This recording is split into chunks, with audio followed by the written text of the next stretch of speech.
Let's begin. 5, 4, 3, 2, 1. Hello everybody, and welcome to another episode of Podcast76. I'm Ruskeydoo. And I'm Grey. And we are getting back to trying to do everything within 40 minutes, for reasons. But that does mean that today, with so much having happened, we do not have time to mess around, and I'm taking far too long on this intro. Let's move on. Just summary. There's an update. There's a PTR update. There's Season 6 changes. There's more Season 6 changes. There's a May animated short. There's a developer update video. Jeff Kaplan apologizes for cultural insensitivity. And there is more forum stuff. Oh my, so much has happened. Okay. The update, which has gone into live. Yeah. Basically brings Team Deathmatch and Deathmatch into the game. Brings the Junkrat changes online, the Orisa changes, the Roadhog changes, and the Widowmaker changes, but not the Mercy changes. Or the D.Va changes, because they're too new. Or the D.Va changes. Or the Doomfist changes, I think. I haven't been able to tell yet, but it seems like the Doomfist changes are still being tested. Yes. And there's also all the new competitive stuff, but the competitive season hasn't started yet. Yep, and we'll go into that in a little bit anyway. Will we? Yeah, because we've got change for Season 6 as our next item. Oh, no, you're entirely right. Yes. I should explain. I've been rather out of it. I was away for a long weekend. We're recording a day early because I'm away for another long weekend. I don't even know what's happening. Grey, carry me. Yeah, I will do. It's okay. It'll be just like comp. Okay, so yeah, all of that update we've actually talked about. Yeah, we've talked about pretty much every single bit. The big things that we haven't talked about are we haven't talked about the Mercy changes. Well, no, because that's in the PTR update. Yeah. Yeah, so in the PTR right now, you can play on Junkertown. Yes. And it's cool. Yeah. Again, everything that I said last time applies. It seems like a good map. Yeah, we've had a chance to play on it now.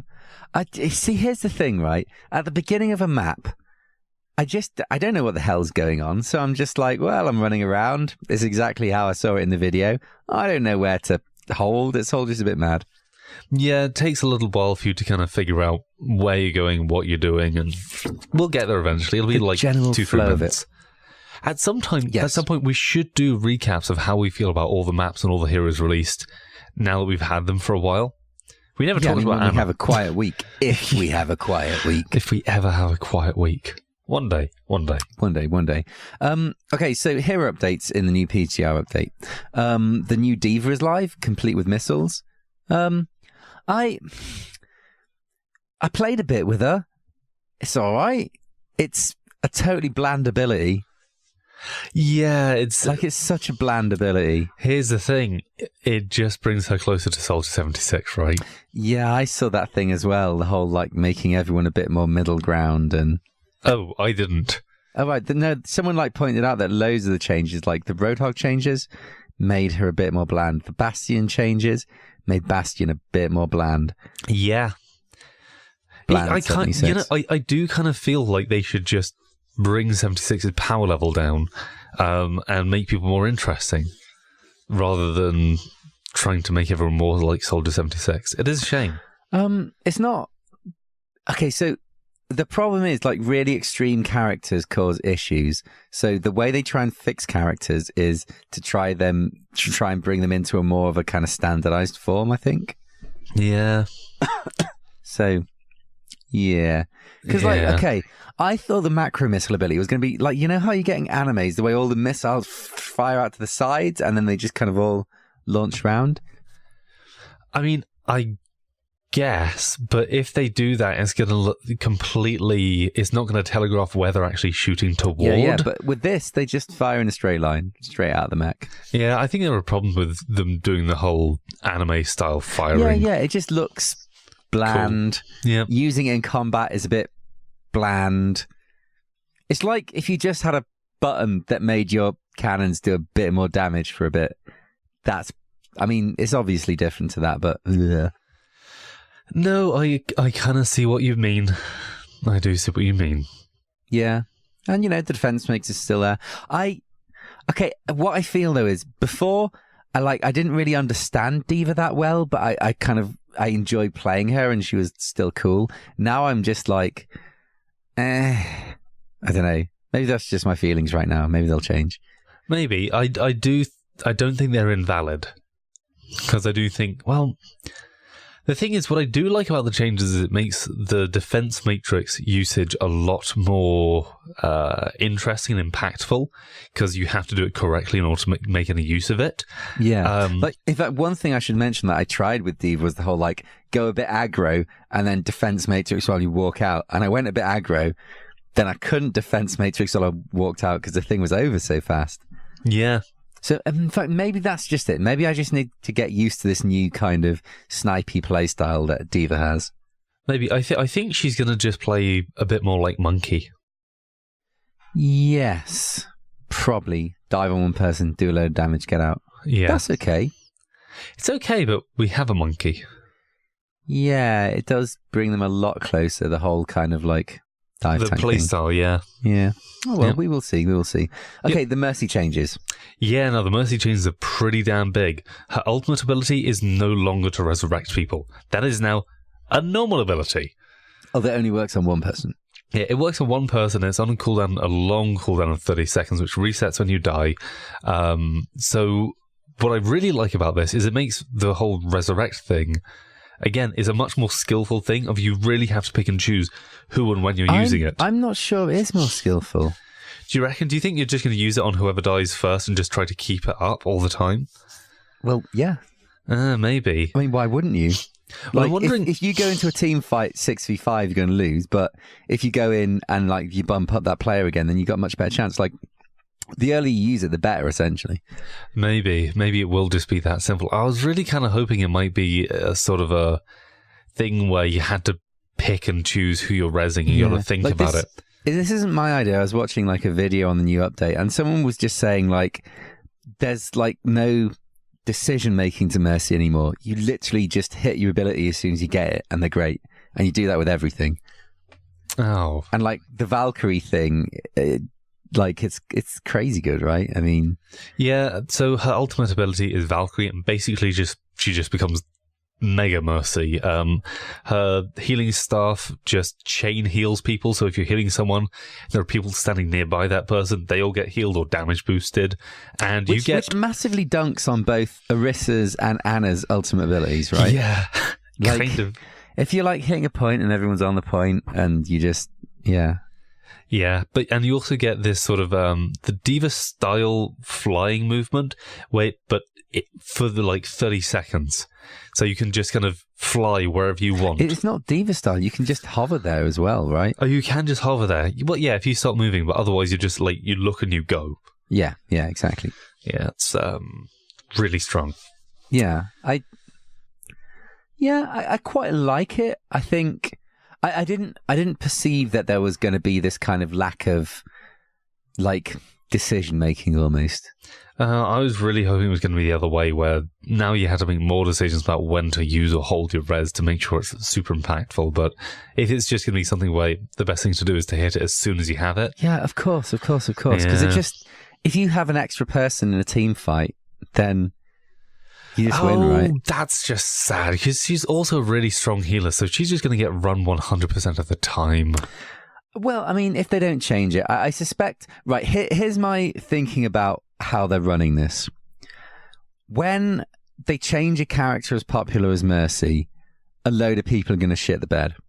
So what you do is, you change her into something crazy, crazy OP, so everyone's like, oh, actually, this is cool, as opposed to... analyzing things reasonably, having to change, and then, you see what I'm saying? Yeah. Like, they make it really OP so people don't freak out about it, and then they reel it back into something reasonable as people get used to it. I completely understand why they do this. It's just sad that they have to do it.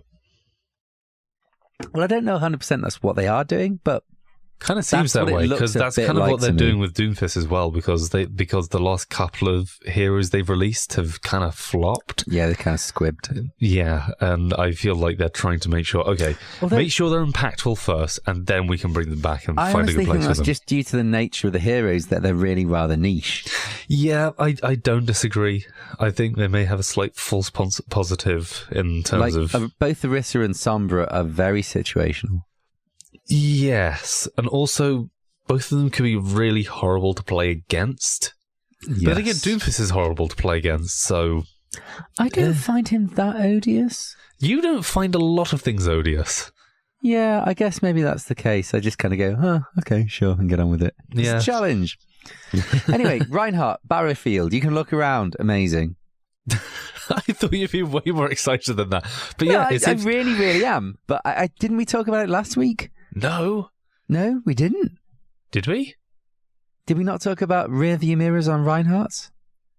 No, not that I remember. Didn't. Oh, well, it's really, really cool. Like, it gives you situational awareness. You can, right now I've got no excuse. When I hit the hammer down, if there's no one behind me, it's my own damn fault, Yeah, it seems like such a sensible change, and I'm glad they finally figured out, you don't use M1. I want to see how I abuse it to look around corners in third person. Yes, that might be a thing. Yeah, almost certainly. There's going to be some cheeky ambush shenanigans. But, any sort of you can look behind or around things is going to be abusable, right? Pretty much. Oh well. Let's move on. The added outline opacity, we knew this was coming, but it's kind of here. Oh, that's in the life changes, isn't it? No, it's in PTR. Oh, this is in PTR. But anyway, I really like this. It makes some of the more difficult ones, like Zarya's reticle and Hanzo's reticle, a lot clearer. So I'm a big fan of this. I really need to futz around with my reticles. I've realised that since they updated the reticle thing, all of mine have snapped to one thing, which is a circle with a dot in the middle. And I don't massively object to it, but is that the best thing? I don't know. I should probably look at why it's done that. Because that's probably just the default. Probably. Yes. I did a little bit of messing around, and I now just have a nice, neat crosshair right in the middle. For everyone? Yeah, pretty much everyone. There's Zarya and Hanzo. I don't, but everyone else, it's just... It's small works. And it's really, concise, and it's very noticeable. Okay. I may look into that at some point. Yeah. Season 6 changes. No, there is one bug that I just wanted to give a quick shout out to that they're fixing, which is they fixed a bug that occasionally caused the heroes' Psy voice lines to play when respawning. I thought this was voice lines? Their Psy voice lines. So they have a Psy voice line. I thought that this was intentional. So when they got back there, they go, and it was here we go again. Pretty much, that's what I thought it was. But I think what it is when you're no longer in the red. Is the original Psy voice line. Oh, and you were getting out of the red by respawning. Exactly. So what happened? But it just sounded like you were going to I guess I'd go back and kill more people. Okay, fine. Yeah. Yeah. So there you go. Cute. Okay, we've had a load of changes announced for Season 6, and we've had a dev video. Yay! So shall we just run through them quickly? Sure, hit it. So seasons are now going to be 2 months long instead of 3 months long, and to compensate from this, the amount of competitive points you get at the end of a season is going to be lower. But the amount of competitive points you get per game is going to be higher. So now you get 15 points per game for a win and 5 points for a draw, up from 10 points for a win and 3 points for a draw. So wait, does that mean we're getting more competitive points? I don't know. I think that if you play more, people who play a significant amount will end up with more. It's moving it more from what you get in the season to just playing matches. Yeah, exactly. The more you play, the more points you get, pretty much. Okay, this makes sense. Yep. Skill rating decay changes are going to be less punitive. So you've got to play 5 matches in a week rather than 7, and you get 25 points of decay per day rather than 50 points of decay per day. I have a whole rant about decay, which is I think it's just actively bad for the game. Well, it is, but it's also good in some ways because it prevents a load of negative behaviours which are problematic. Not when someone is intentionally deranking their main account by not playing on it, and then they team up with their platinum friend and boost them up to masters. And the platinum friend, yes, I had a set of 3 matches against this person. Right. And it was really, really painful because they were just really, really good, and their friend wasn't dreadful, but they were just kind of a healer in the back, not doing much work. It should be noted that, like, although someone's SR goes down, their like hidden MMR, which actually is what matches you against people, stays the same. This person was so low in terms of their skill rank and MMR. They kind of started really, really low, and they were just really getting boosted. It was really unpleasant. Like, okay. This was someone who was almost top 500 level. They did say, though, recently, I think we covered this last week, did we? That they'd found a much better ways to discover those behaviours and punish them. Yes. Please bring them. Please, please, please. Now, the control maps. Now best of 3 and not best of 5. I'm very sad about this because actually control maps with some of the games which, when they went on long, I didn't mind it. You got really good endings. Yeah. I find this one quite a weird one. I didn't perceive it as a problem. No, but I think that that's because we're team players, and I think that we probably have a higher than average rate of actually we get beaten in the first one, but then because we have a good team and we talk about it and do things, we manage to pull it back. Maybe. Yes, I think that our perception is not the average perception on this, because I love the whole turnaround thing, but I think a lot of people just get salty. Yeah, it is like if a team loses and everyone shits the bed, that's just horrible. And for that to go on even longer, ugh. Yeah, absolutely. But so maybe it makes sense like that. Maybe, but I'm kind of sad because I think it's going to lower my win rate on King of the Hill. Maybe. Yeah.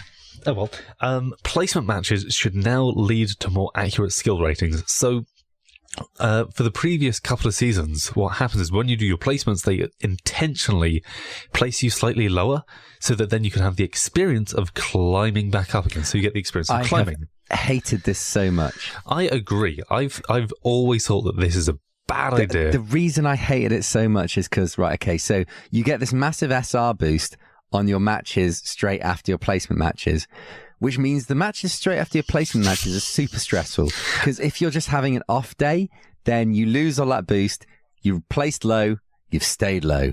Exactly. It was horrible. Yeah, agreed. I don't think it was a good system. I don't think it made anyone happy. So it's gone, and now you should just be placed relatively accurately. So the good news is you'll now be placed accurately. The bad news is you're probably just going to stay at your rank for pretty much the entire season, which some people, Unless you actually play a lot and improve. Yeah. I think a lot of people are going to end up being frustrated by the fact that they're not moving anywhere, but hey. It just means they're not actually getting better. Yeah, pretty much. I think people are going to really hate that. I think people are. I think Blizzard have this real problem where just people's perception of fun is so affected by this, it's like the whole idea, Grey, 50% of people in the world have below average intelligence. And saying someone has below average intelligence sounds so insulting, but literally 50% of people in the world have below average intelligence, because that's what it means. Yep. We're taught that, being average is bad, and just being at your level is bad, and you should be excelling to the nth degree or whatever. And so what we're really saying is that the entire humanity is to blame here. I don't know. Maybe this is largely a Western thing. I think in some other cultures they don't quite have the same ethos. I don't know. I think in Asia the whole "you must be the best at something" thing is quite strong. Maybe. Oh well, maybe it's just people. I think it just might be designed. Well, it might be one of those things of evolutionary. It made a lot of sense for a long time, and probably still does. If you're in small tribes, then being the best at something is possible. And not only that, but it's more likely to get you a mate. Yes, that's true. Anyway, I feel we have deviated somewhat, and we're trying to stick to the 40 minutes thing. So let's push on. High-tier matches should now be more balanced, but queue times might be longer. 2 thumbs up to this. I had a couple of games where the skill rating was almost 300 whilst placing on my ult. Those games were difficult. don't believe that we will be in that. I think this is only for very highly tiered stuff. This is where I say Dunning-Kruger effect, and you forget how high up we are, relatively speaking. Yeah, because because in the video, Jeff's talking about like, or was it, I can't remember where, but Jeff was talking about those Brazilian guys. I know. Yeah, and I think it's kind of that level where it's sorting it out. I think they're going to be experiencing it much more, but I think we'll still experience a slight increase in our waiting times. Yeah, cool. See how it pans out. Yep. I can believe it. Then they just say that they're going to continue to work on improving competitive play. It's an ongoing process, and that our feedback is important. So write on the forums. That's nice. And then we had a thing on the forums about more Season 6 changes. Yes. So Lilira said that now in Season 6, when you play... So it used to be that if you hit particular skill rankings, so if you hit... gold, platinum, diamond, then you couldn't drop out of those tiers. You'd always have the symbol for that tier. Even if your ranking went down. Yeah, even if you dropped below that ranking. Now, if you drop below that ranking and you stay below that ranking for a significant period of games, and I don't know what that amount is, but if you stay below that ranking, you will lose that tier. So if you climb back up, you kind of keep it and it never changes. If you drop down and you stay there, that means you're going to drop down from diamond to platinum or platinum to gold. I wonder what kicked this off. I wonder if they're thinking this will keep people striving a bit more and not just, shit-showing games. I think actually it's a perception thing of people who got boosted or had a few good games that got lucky, people who played on a hero that was strong that got nerfed and they were kind of a one trick and now they're not so strong. Those people who placed highly and then have dropped down for legitimate reasons, and then the enemy team is shitting the bed saying, oh my god, how do I get placed with these people? They're in diamond and I'm in gold. Yes, no, that makes some kind of sense. That's where I reckon this is all coming from. It'll just make it, although it makes the individual feel a bit worse, it makes everyone else who's playing against them feel a bit better. Absolutely. And I do think it'll make people strive more. You really have to play harder to stay in diamond to maintain that thing rather than dropping down and then just being like, yeah, well, I've made it to diamond. You don't get to keep that shiny little badge anymore. You got to work for that thing. Yeah, fair. Okay, I'm down with that. But you still receive the competitive points for whatever your highest tier was.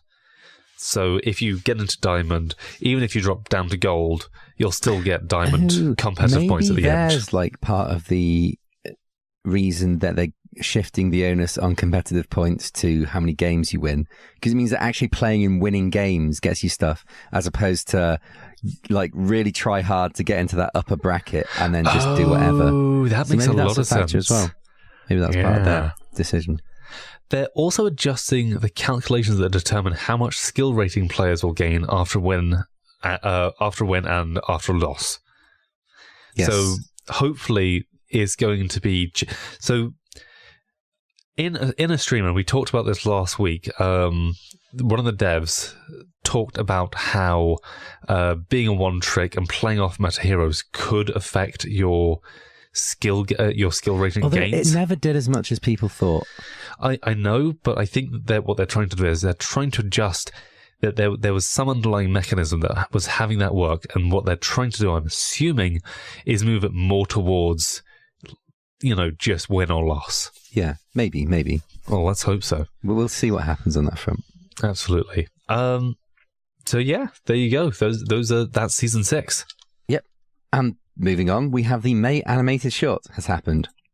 Oh, yeah, I kind of forgot about this. I know, wow. Right? This is actually a thing. Yeah, it totally is a thing. How did you feel about the short?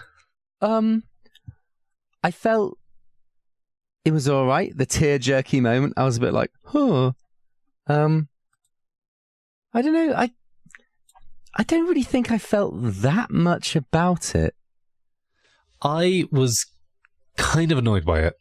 Really? Yeah, okay. Because she's got this whole thing of, I've got to send data, and, she goes through this whole process of creating this this thing. Oh, the freeze gun. Yeah, it was pretty stupid, wasn't it? When, she could have just actually made a lift or made any number of different objects which would be better for scaling an antenna. Yeah, like the origin story of her gun is so dumb. And she climbs this entire thing. And then, instead of uploading the data, she watches a YouTube video of Winston whining, goes down, and then goes, you know what, I'm just going to walk. She had that option at the beginning. She just didn't want to do it. Like, what was her plan beyond that? Was she going to, get out the data and then just quietly die? I guess. It makes no sense. And they made a tear-jerky moment over this robot that could literally be recharged. Yeah. Yeah. And she did, after, watching fucking solar panels. Yeah. You can literally... I mean, if they have the solar panels, which are enough to recharge the robot, which is enough to... why didn't she just... I know. Come on. Yeah. There's a lot that didn't entirely make sense, I will give you. No, I just wanted to strangle the writers. One thing I found here was the data thing was a bit bad. She keeps doing these things and it's this won't get my data out. I can't send my data this way. No data will get out by doing this. Yeah. I think it's when she's looking in the car or something. It's not the car. I can't remember what it is. There's one of the things Helicopter. where it's just really clunky. Yeah, no, I agree. It was all just sort of, but what about my data? And just the data is just a MacGuffin, and it was so obviously a MacGuffin. Because if she can't stay there and survive, then why is her main concern about getting the data out and not living? Yeah. Because if she lives, then she can surely get the data somewhere. Yeah. Yeah, pretty much. So yeah, man, I made it short, pretty, but it pissed me off. I mean, definitely a new skin coming out, so sure, why not? Yeah, fair enough. Oh, she was wearing the Olympic Games skin as well during the short. Oh, yeah, okay. Yep, so as in there's a spray for May from the Summer Olympic Games where she wears exactly what she's wearing in the short. So there you go. Little tidbit. Yeah, let's move on. So we also had a poster for that, which they released, which is a thing. Oh, I didn't see that. Not that exciting. It's like an internal Blizzard thing. It's a picture of May with Bring Her Home on it. Basically, I think they just watched The Martian a bit too much. Yeah. Fair enough. Cool. Let's move on to Jeff Kaplan apologizes. No, because there's also this... Okay, so there was apparently a leak a long time ago. Oh, yes, on 4chan, right? Yeah.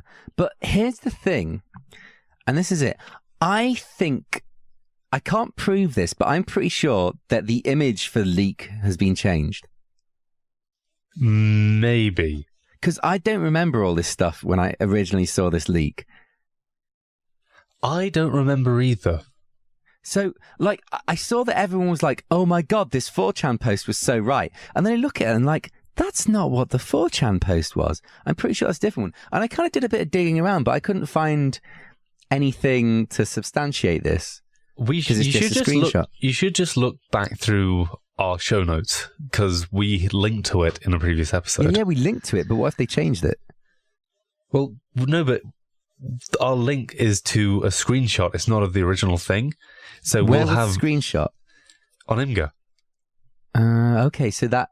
Yeah, okay, that can't be changed. Yeah, exactly. Okay, so I could have actually, just using our show, a resource which I actually put time and effort into, sorted out this particular mystery. Pretty much.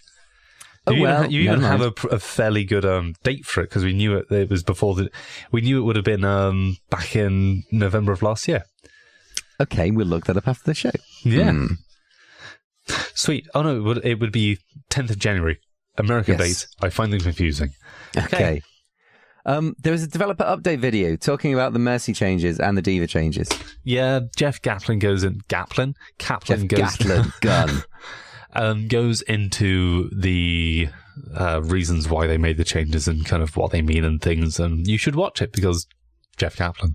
Because yes, he does good on those developer updates. Absolutely. Okay, a fun little tidbit that played out this week was people noticing in the new Junkertown map that they said takeaway instead of takeout.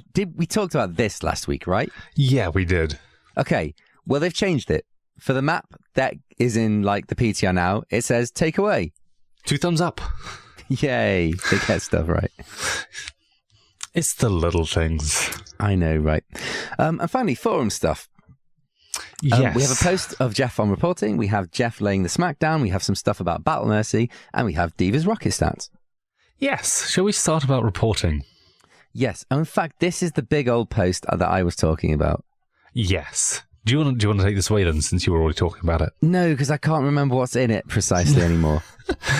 Me either. I read it earlier, and then I was like, "Oh, that makes a lot of sense. We really are." Sure.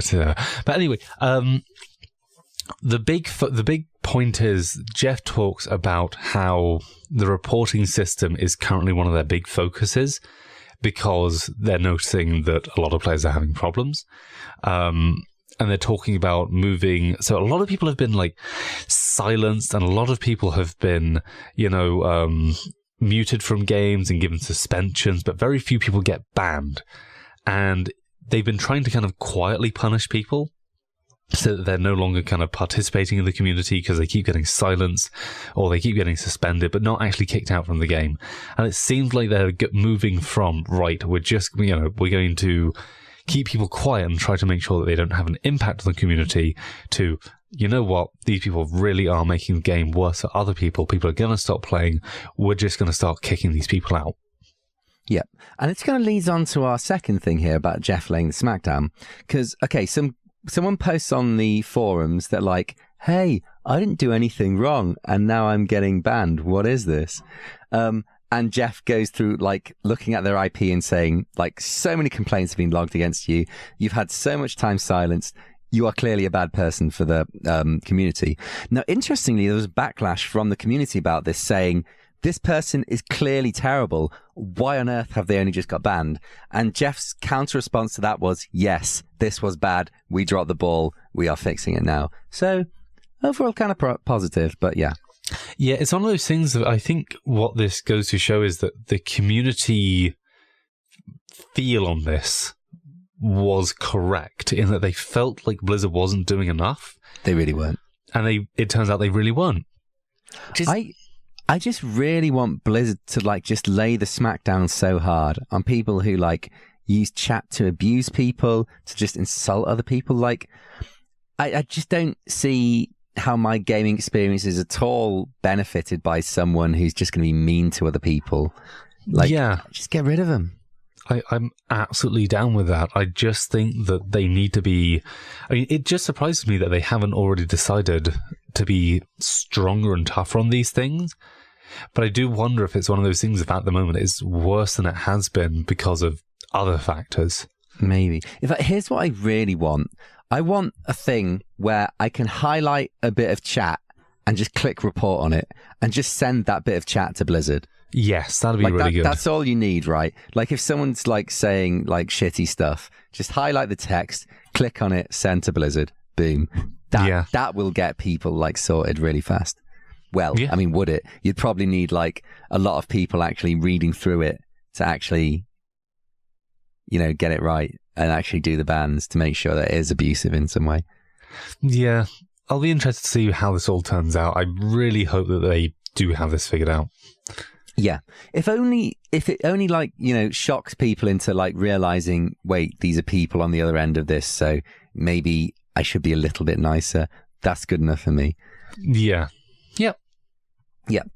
Okay, next up, Battle Mercy. Yes. So in the PTR at the moment, Mercy's a little bit strong when she activates her ultimate ability because she gets to fly about anywhere and her pistol gets infinite ammo. Oh, so they have changed her pistol now in the PTR in the latest update. So this one's a little out of date because people, in the beginning of the Mercy rework, people were nano boosting Mercy and she was killing the entire enemy team because she could fly and her gun was just wrecking people.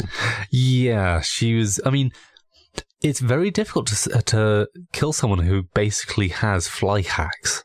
Well, also, she was doing more damage than a soldier and such. Yeah. She was just executing fools. And she had reduced damage because of the whole nano thing. Yeah, it was kind of silly. It was all kind of dumb, but they've nerfed her and they're probably going to continue to nerf her.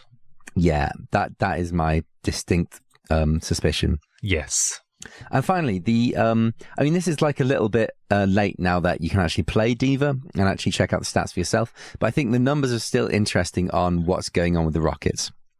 Yes. So she fires, when you press the micro missile ability, she fires 18 missiles. It fires 11 shots per second.